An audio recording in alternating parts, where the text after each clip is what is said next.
7 jours a atterri à Boston. On a un accès privilégié aux coulisses de Saltimbanco, spectacle du Cirque du Soleil qui s'apprête à tirer sa révérence après 20 ans de tournée à travers le monde. J'ai même testé une discipline pas facile, la vie d'acrobate.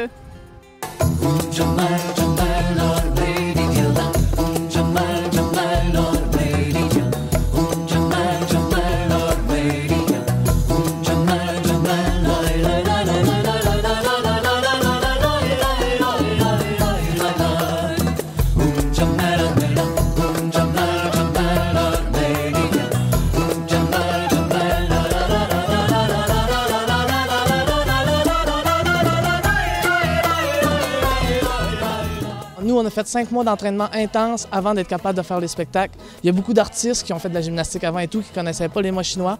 Fait que déjà, il y avait un bon step avant les personnes qui font du travail de bureau ou ben quoi. Puis en faisant ça, malgré ça, on avait super mal, on était raqués, on avait de la difficulté. Fait que c'est beaucoup d'entraînement. Quand on le présente sur le stage, on présente quelque chose qui a l'air facile, mais derrière ça, il y a des heures et des heures, même des années d'entraînement. Donc, il faut vraiment vous entraîner tous les jours, finalement, pour ne pas perdre vos acquis. Oui, pas mal, c'est ça. Puis des fois, quand on a des congés, on va à la maison pour prendre du repos, mais aussi pour s'entraîner, pour garder notre shape dans notre corps et tout. Parce que si on abandonne, mais qu'on revienne après ça, ça va être trop difficile, ça va être de recommencer à zéro, puis c'est vraiment long. Il faut que ça fitte avec le headpiece qu'on a aussi.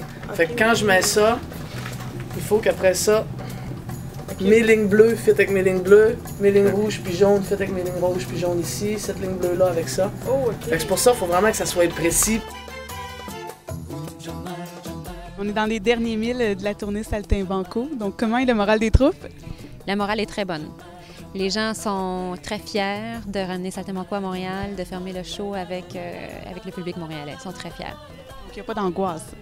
C'est sûr que tout changement amène une certaine angoisse, mais c'est plutôt une excitation. Les gens sont inspirés, ils savent qu'il y a beaucoup de nouvelles opportunités d'ouverture qui se présentent, et donc c'est pas une fin, c'est un nouveau début. C'est le premier spectacle du Cirque du Soleil à se terminer. Donc, pourquoi, après 20 ans, on y met fin? Écoutez, on a fait 45 pays, je crois, en 20 ans. On a présenté le spectacle à des millions et des millions et des millions de spectateurs. À un moment donné, il y a juste plus de marché pour nous. Malheureusement, ça nous prend quand même une certaine grandeur de lieu d'aréna pour combler tous nos besoins techniques.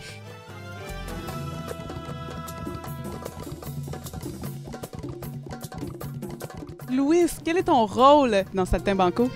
J'ai un acte à faire, un numéro pendant le spectacle, un numéro de Boleadoras, qui est une danse argentine à la base, une danse percussive. Ça ressemble à un numéro de percussion, disons qu'on utilise un tambour qui vient de l'Argentine.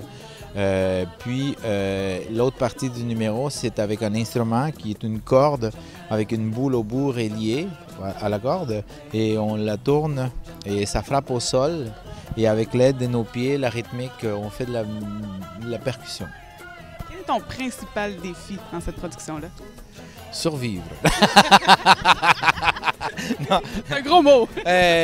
Non, quel est mon principal défi? Il y en a plusieurs en fait. Il faut d'abord être toujours là, en forme. C'est un défi de garder la forme et de garder un certain niveau, un standard minimum, toujours. Et avec les voyages et la fatigue s'installe et tout, c'est un gros défi. Puis bon, personnellement, mon autre gros défi, c'est d'être loin, disons, de ma famille.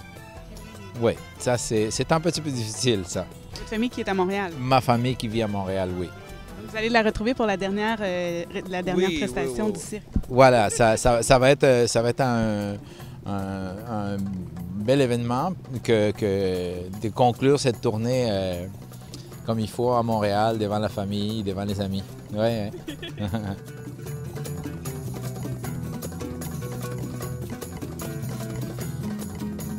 Saltimbanco fera son dernier tour de piste au Centre Bell du 19 au 30 décembre. C'était Marie-France Pellerin pour 7jours.ca. Est-ce que j'ai bien fait ça? Oui.